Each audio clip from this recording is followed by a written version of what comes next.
जय हिंद दोस्तों, नमस्कार। स्वागत है आप सभी का आपके अपने यूट्यूब चैनल पर। दोस्तों, आज की इस वीडियो में पढ़ने वाले हैं 1784 का पिट्स इंडिया एक्ट। बहुत ही महत्वपूर्ण है और यहाँ से बेसिक क्वेश्चन भी पूछे जाते हैं। तो चलिए वीडियो को स्टार्ट करते हैं और जानते हैं बहुत ही आसान भाषा में 1784 का पिट्स इंडिया एक्ट। तो देखिए, हम लोगों ने पढ़ा 1773 का रेगुलेटिंग एक्ट। उसके बाद हम लोगों ने पढ़ा 1781 का संशोधन अधिनियम। तो 1773 के रेगुलेटिंग एक्ट में कुछ सुधारने के लिए ही 1781 का संशोधन अधिनियम बनाया गया था। तो जो 1784 का पिट्स इंडिया एक्ट था वो भी 1773 के ही कुछ बचे कमियों को दूर करने के लिए बनाया गया। तो देखिए, उद्देश्य यही था कि 1773 के रेगुलेटिंग एक्ट की कमियों को दूर किया जाए। यानी कुछ उसमें कमी था तो 1781 के संशोधन अधिनियम में उसको सुधारा गया, लेकिन देखा गया कि सुधारने से नहीं होगा, उसको हटा ही देते हैं। तो 1784 का पिट्स इंडिया जब एक्ट आया तो उस कमियों को दूर कर दिया गया, दरकिनार कर दिया गया। तो इसीलिए 1784 का पिट्स इंडिया एक्ट आया। क्योंकि कोई सा भी एक्ट पढ़ेंगे तो लोग पूछेंगे कि क्यों, आखिर में इसका निर्माण क्यों किया गया। तो आप याद रखिएगा कि 1784 का जो पिट्स इंडिया एक्ट था इसका निर्माण इसलिए किया गया क्योंकि 1773 का जो रेगुलेटिंग एक्ट था उसमें कुछ कमियां थी। उसी कमियों को दूर करने के लिए इसका निर्माण किया गया था या इसको लाया गया था। अब देखते हैं इसमें क्या होता है। देखिए, जब 1784 का पिट्स इंडिया एक्ट आया तो ब्रिटिश सरकार का पहली बार, देखिए लिखा गया है, ब्रिटिश सरकार का पहली बार ईस्ट इंडिया कंपनी पर क्या हुआ, नियंत्रण आ गया। यानी पहली बार ईस्ट इंडिया कंपनी ब्रिटिश सरकार के नियंत्रण में आ गई। यानी जो 1784 था ना, इसके पहले जो ईस्ट इंडिया कंपनी थे, उसके अधिकारी थे, उसके कर्मचारी थे, वह स्वतंत्र थे, कंट्रोल में नहीं थे, अंकुश में नहीं थे, निरंकुश थे। लेकिन जब 1784 का पिट्स इंडिया एक्ट आया तो थोड़ा थोड़ा करके ब्रिटिश सरकार उस पर नियंत्रण करने लगी, यानी उस पर अंकुश लगाने लगी, यानी निरंकुशता से उनको बचाने लगी। तो किस पर अंकुश लगाई? ईस्ट इंडिया कंपनी पर। क्या ब्रिटिश सरकार इससे पहले नियंत्रण लाई कि नहीं लाई ईस्ट इंडिया कंपनी पर? तो नहीं लाई, लेकिन 1784 में धीरे धीरे कर ला ली। क्या ला ली? नियंत्रण ला ली। तो वही लिखा गया है कि इस अधिनियम से पहली बार ईस्ट इंडिया कंपनी ब्रिटिश सरकार के नियंत्रण में आ गई। अब देखिए नाम, भाई पिट्स इंडिया एक्ट किसके नाम पर पड़ा? तो देखिए, नवयुवक प्रधानमंत्री, इंग्लैंड के नवयुवक प्रधानमंत्री उस समय बने थे, उन समय चुनाव हुआ था, चयन हुआ था नवयुवक प्रधानमंत्री का, तो उन्हीं के नाम पर देखिए पड़ता है पिट्स इंडिया एक्ट। तो देखिए, इंग्लैंड के प्रधानमंत्री विलियम पिट द यंगर के नाम पर पड़ा। यानी वह लगभग 21 और 22 वर्ष के थे, तभी क्या थे, वो प्रधानमंत्री बन गए थे। तो उन्हीं के समय यह नियम लाया गया और यह नियम 1784 में लाया गया। इसीलिए इस नियम का नाम पड़ा 1784 का पिट्स इंडिया एक्ट। यानी उनका मेन उद्देश्य था इस एक्ट का नाम रखना पिट्स इंडिया एक्ट। लेकिन लाया गया कब? 1784 में। तो कहा गया 1784 का पिट्स इंडिया एक्ट। अब देखिए, आप लोगों ने नाम जान लिया। आप लोगों ने कितने पॉइंट क्लियर किए? 3। पहला, 1784 का पिट्स इंडिया एक्ट क्यों लाया गया? तो ध्यान रखिए, 1784 का पिट्स इंडिया एक्ट 1773 के रेगुलेटिंग एक्ट की कमियों को दूर करने के लिए लाया गया। दूसरा पॉइंट, जब 1784 का पिट्स इंडिया एक्ट लाया गया तो ब्रिटिश सरकार का कंपनी पर नियंत्रण होने लगा। अब देखिए, और आप ऐसे भी कर सकते हैं कि 1784 ईस्वी में या 1784 के पिट्स इंडिया एक्ट में पहली बार ब्रिटिश सरकार कंपनी पर नियंत्रण कर पाई थी। अब देखिए तीसरा, इसका नाम कैसे पड़ा? तो इसका नाम इंग्लैंड के प्रधानमंत्री विलियम पिट द यंगर के नाम पर रखा गया।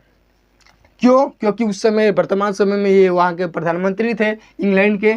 अब देखिए विशेषता, 1784 के पिट्स इंडिया एक्ट की विशेषता क्या रही? बहुत ही महत्वपूर्ण है और बहुत ही चेंज किया गया इसके नियमों में, इसलिए ध्यान रखिएगा। देखिए, इसके तहत कंपनी के राजनीतिक और वाणिज्यिक कार्यों का स्पष्ट विभाजन किया गया।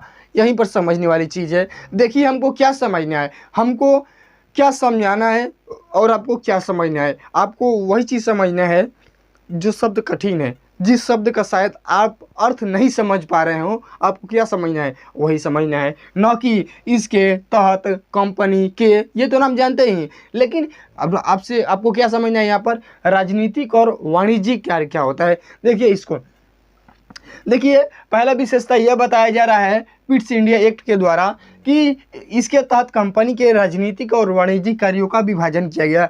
देखिए जब ये एक्ट नहीं आया था, जब 1784 का पिट्स इंडिया एक्ट नहीं आया था, तो इससे पहले राजनीतिक और वाणिज्यिक कार्य का विभाजन नहीं हुआ था। एक ही व्यक्ति, एक ही कंट्रोल बोर्ड इन दोनों को मैनेज करता था, यानी इन दोनों का मैनेजमेंट करने वाला एक ही था, यानी एक ही के थ्रू दोनों को मैनेज किया जाता था।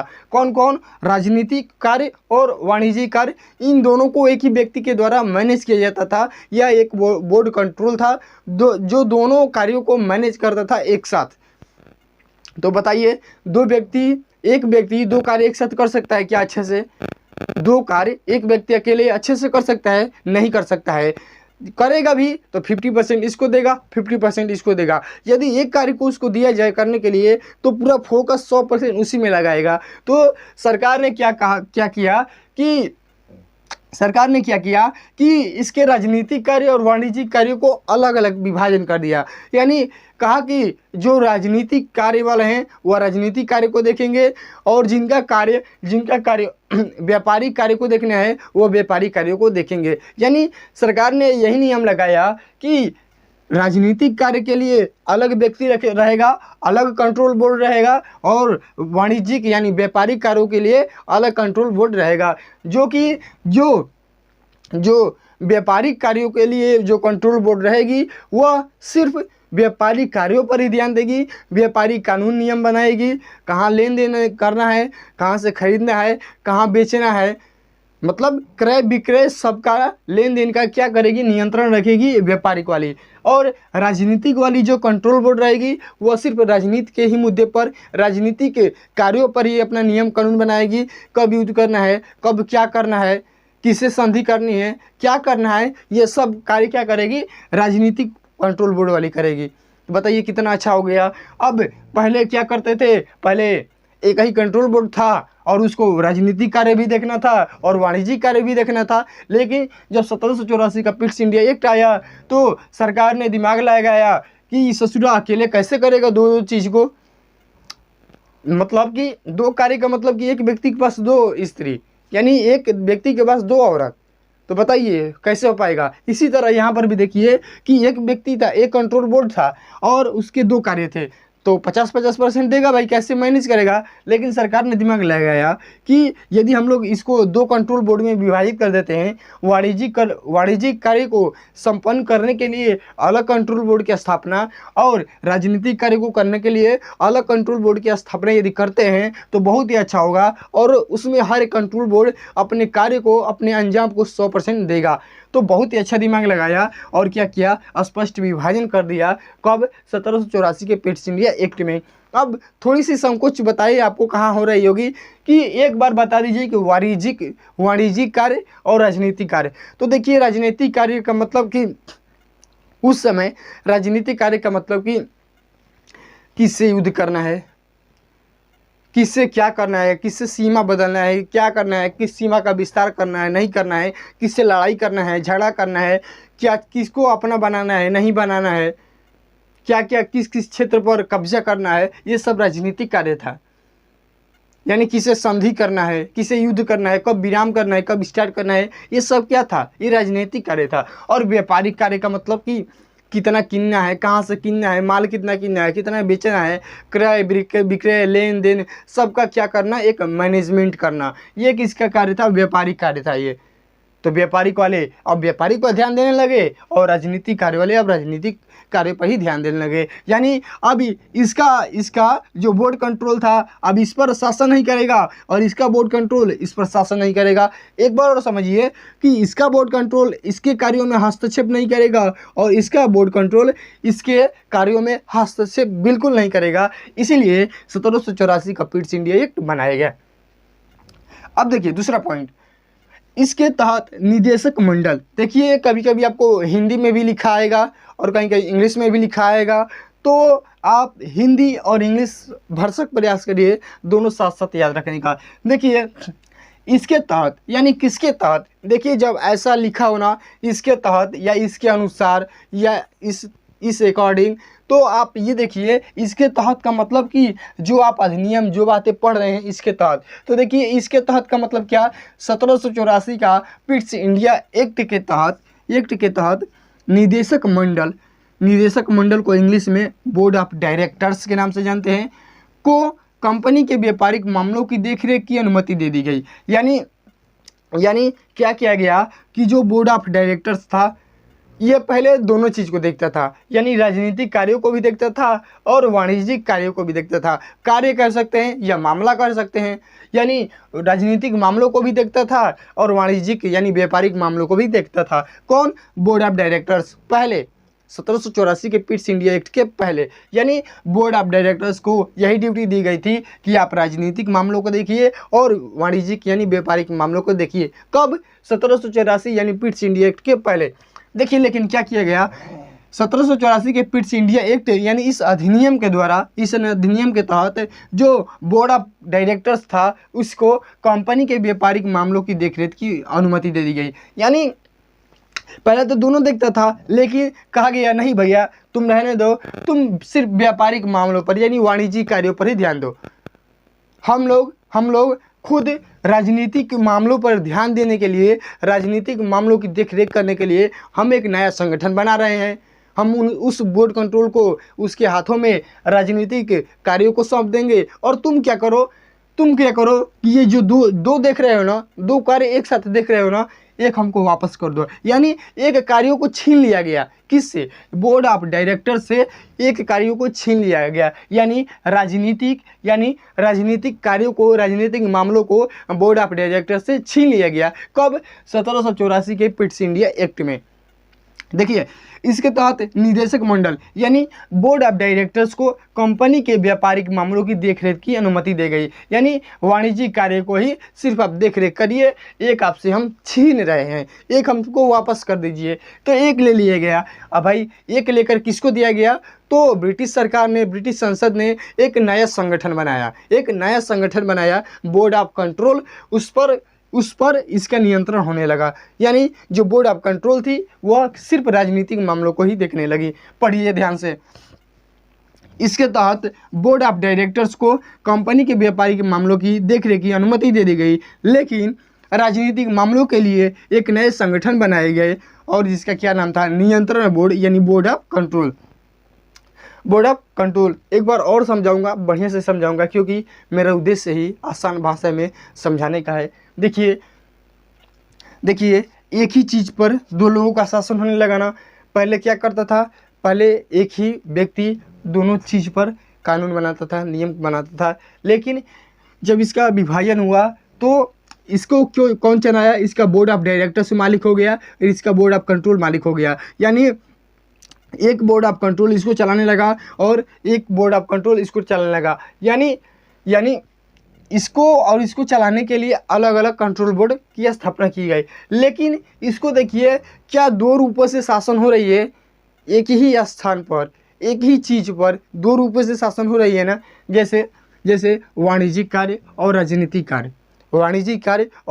कार्य, यानी ये एक रूप से शासन कर रहा है व्यापार में, ये व्यापार में एक रूप से शासन कर रहा है, एक रूप से नियम कानून बनाकर शासन कर रहा है, और ये राजनीतिक कार्यों में एक रूप से शासन बना रहा है। यानी ये वाणिज्यिक कार्यों को देखने के लिए, व्यापारिक कार्यों को देखने के लिए, व्यापारिक मामलों को देखने के लिए अलग नियम कानून बना रहा है और लोगों पर लागू कर रहा है, और ये राजनीतिक मामलों को देखने के लिए अलग नियम और कानून बना रहा है। यानी इसका नियम कानून अलग और इसका नियम कानून अलग, लेकिन रह रहे हैं एक ही स्थान पर, खा रहे हैं एक ही थाली में। यानी स्थान एक ही, लेकिन शासन करने का तरीका दो रूपों में बदल गया। तो यहाँ से द्वैध शासन यानी दोहरी शासन प्रणाली की स्थापना होती है, यहाँ से द्वैध शासन आरंभ होता है। तो देखिए इस प्रकार से द्वैध शासन का आरंभ हुआ। एक बार और समझिए कि द्वैध शासन का मतलब किसी स्थान, क्षेत्र या वस्तु पर 2 रूपों से शासन करना। तो भाई क्षेत्र एक ही था, लेकिन राजनीतिक मामलों के लिए अलग नियम कानून बनाकर शासन किया जाता था और व्यापारिक मामलों के लिए अलग नियम कानून बनाकर शासन किया जाता था। यानी एक ही क्षेत्र पर, एक ही निवास स्थान पर 2 रूपों से लोगों पर शासन किया जाता था। तो ये क्या था? ये एक प्रकार से द्वैध शासन का आरंभ यहाँ से हुआ, जन्म हुआ। तो पूछेगा कि द्वैध शासन प्रणाली का आरंभ कहाँ से होता है? तो 1784 का पिट्स इंडिया एक्ट के द्वारा। या पूछेगा कि द्वारा शासन व्यवस्था या द्वैध शासन का आरंभ किस अधिनियम से हुआ? तो 1784 का पिट्स इंडिया एक्ट के द्वारा हुआ। एक बार और समझिए, इसको तो समझ गए। अब यहाँ से देखिए, एकदम देखिए, पहले क्या था? पहले सिर्फ बोर्ड ऑफ डायरेक्टर्स था, जो राजनीतिक मामलों और व्यापारिक मामलों दोनों को देखता था।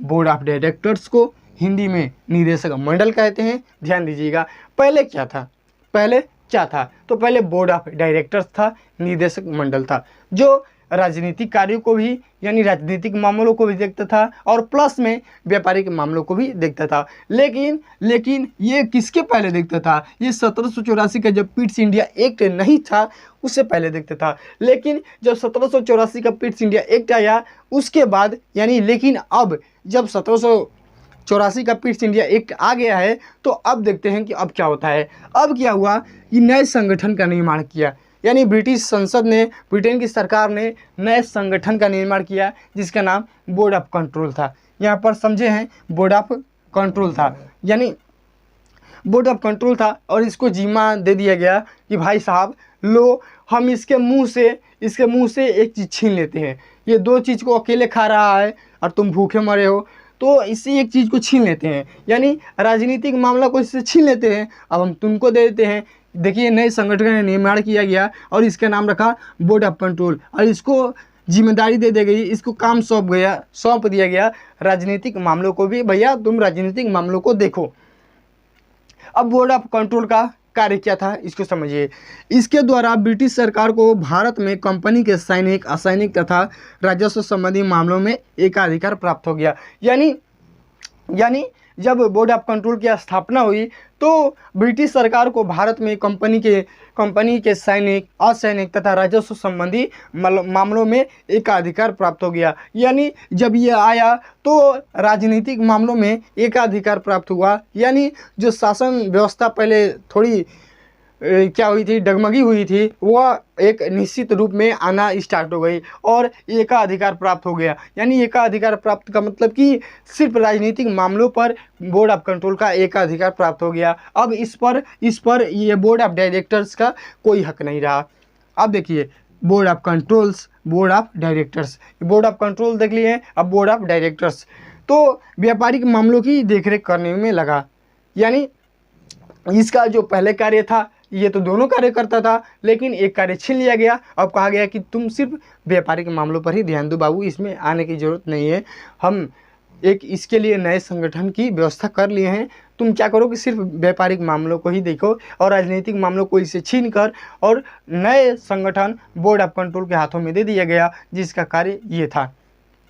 अब भाई इससे हटा लिया गया तो इसके पास क्या बचा? एक। तो ये एक ही को देखने लगा, कहा कि ठीक है, जैसी आपकी अनुमति, एक छीन ले रहे हो तो चलो मैं एक ही देखूंगा। तो ये व्यापारिक मामलों को देखने लगा, या आप कह सकते हैं कि इसका कार्य यथावत रखा गया। यानी ये तो दोनों कार्य करता था, लेकिन इससे हटा लेंगे तो ये कार्य करने लगा। तो ये तो कार्य पहले भी करता था, यानी जो पहले कार्य करता था वो फिर वही कार्य करने लगा। यानी इसका कार्य यथावत, यानी पहले के अनुसार ही रखा गया, इसको कुछ नया नहीं दिया गया, बस इससे एक ले लिया गया और इसको सिर्फ एक दिया गया। तो एक तो पहले से ही था भाई, ये तो दोनों को देखता था, एक हटा लिए तो आप ये कहिए कि जो पहले देखता था फिर वही देखने लगा। तो इसका कार्य यथावत रखा गया। तो ये रहा आपका 1784 का पिट्स इंडिया एक्ट। अब देखते हैं, थोड़ा सा जगह नहीं बचा था तो नहीं लिख पाया, अब देखते हैं हम लोग कि जो इसका महत्व था कितने रूपों में दिखाई दिया। तो देखिए, यह 2 रूपों से महत्वपूर्ण था। यानी जो 1784 का पिट्स इंडिया एक्ट था, यह 2 रूपों में महत्वपूर्ण था।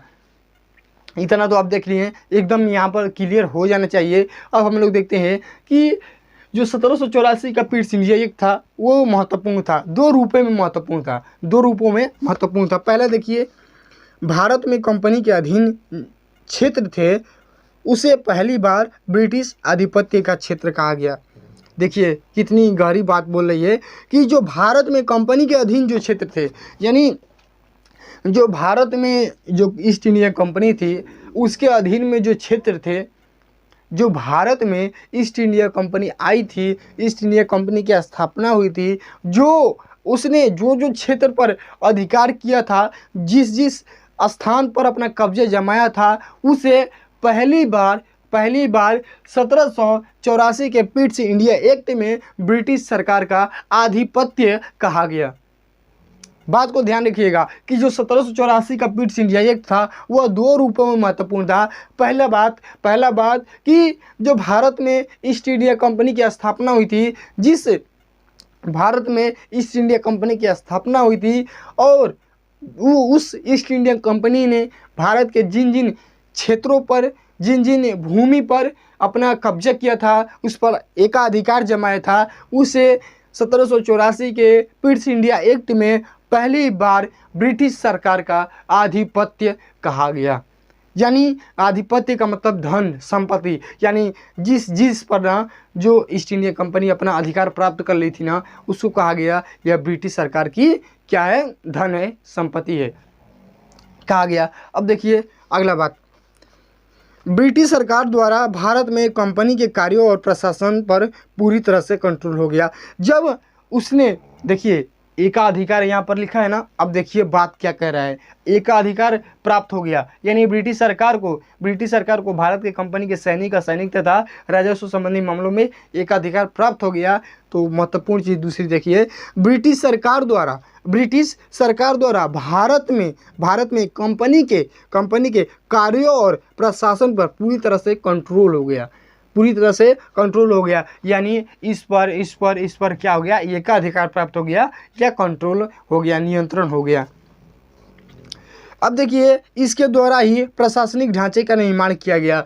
यदि आपसे पूछे कि किस अधिनियम के द्वारा भारत में केंद्रीय रूप से प्रशासनिक ढांचे का निर्माण किया गया, तो 1784 का पिट्स इंडिया एक्ट या पिट्स इंडिया अधिनियम के द्वारा भारत में केंद्रीय स्तर पर प्रशासनिक ढांचे का निर्माण किया गया। यानी इसके तहत, यानी 1784 का पिट्स इंडिया एक्ट था, इसके तहत प्रशासनिक ढांचे का निर्माण किया गया और इसके आधार पर 1857 ईस्वी तक भारत में कंपनी का शासन चलता रहा। देखिए जो केंद्रीय रूप में भारत में जो केंद्रीय रूप में प्रशासनिक ढांचे का निर्माण किया गया, जो भारत में केंद्रीय स्तर पर प्रशासनिक ढांचे का निर्माण किया गया, उसी के अनुसार 1857 तक कंपनी शासन करती रही। यानी उसी के वही प्रशासनिक ढांचे के निर्माण के अनुसार, उसी प्रशासनिक ढांचे को लेकर आगे बढ़ाते हुए कंपनी को कितनी सहायता मिली, 1857 तक सहायता मिली। यानी जब बोर्ड ऑफ कंट्रोल ने राजनीतिक मामले लिए अपने हाथ में, इससे जब छीना गया और बोर्ड ऑफ कंट्रोल के हाथों में दिया गया राजनीतिक मामलों को, तो सैनिक असैनिक जितने भी थे उस पर क्या हुआ कि ब्रिटिश सरकार का एकाधिकार प्राप्त हुआ। यानी ब्रिटिश सरकार पूरी तरह से उस पर नियंत्रण कर ली और उसी प्रशासनिक ढांचे को लेकर 1857 तक कंपनी को शासन करने में मदद मिली। तो ये रहा हम लोग का 1784 का पिट्स इंडिया एक्ट। अब आपको ये बताना है कि वीडियो कैसा लगा, तो वीडियो कैसा लगा कमेंट में अवश्य बताइएगा। यदि वीडियो अच्छा हो तो शेयर करिए, यदि चैनल पर नए हैं तो चैनल को सब्सक्राइब करिए, क्योंकि मैं भरसक प्रयास करता हूं कि आपको चीज़ें समझ में आए और उम्मीद है और थोड़ा विश्वास भी है कि मैं इस वीडियो को और वीडियो के अंतर्गत सभी शब्दों को आसान भाषा में समझाने का प्रयास ज़रूर किया हूँ। तो आपको वीडियो को शेयर करना है अपने दोस्तों के साथ, चैनल पर नए हैं तो चैनल को ज़रूर सब्सक्राइब करना है और कमेंट में अवश्य लिखना है, या नहीं भी लिखेंगे तो मुझे एकदम भरोसा रहेगा कब आपके लाइक्स के द्वारा। जब आप लाइक्स देंगे तो हमें भरोसा आता है कि हाँ जो मैं कंटेंट बना रहा हूँ वो बहुत ही अच्छा है। तो कमेंट्स में अवश्य बताइएगा कि वीडियो कैसा लगा और आप किस टॉपिक्स पर वीडियो चाहते हैं वो भी कमेंट्स में लिख दीजिएगा, क्योंकि पॉलिटी हम लोग का लाइन बाय लाइन चल रहा है। तो जो प्रेमी हैं पॉलिटी प्रेमी हैं उनको अवश्य भेजिएगा इस चैनल पर, इस चैनल से जोड़िएगा। यह सब किसका काम है? आप लोगों का काम है, क्योंकि आपके भाई सहपाठी हैं। तो वीडियो जो कैसा लगा ज़रूर बताइएगा, ज़रूर बताइएगा, ज़रूर बताइएगा। फिर मिलेंगे अगले नेक्स्ट वीडियो के साथ। वीडियो यहाँ तक देख रहे हो तो आप सभी को बहुत बहुत धन्यवाद, दिल से धन्यवाद।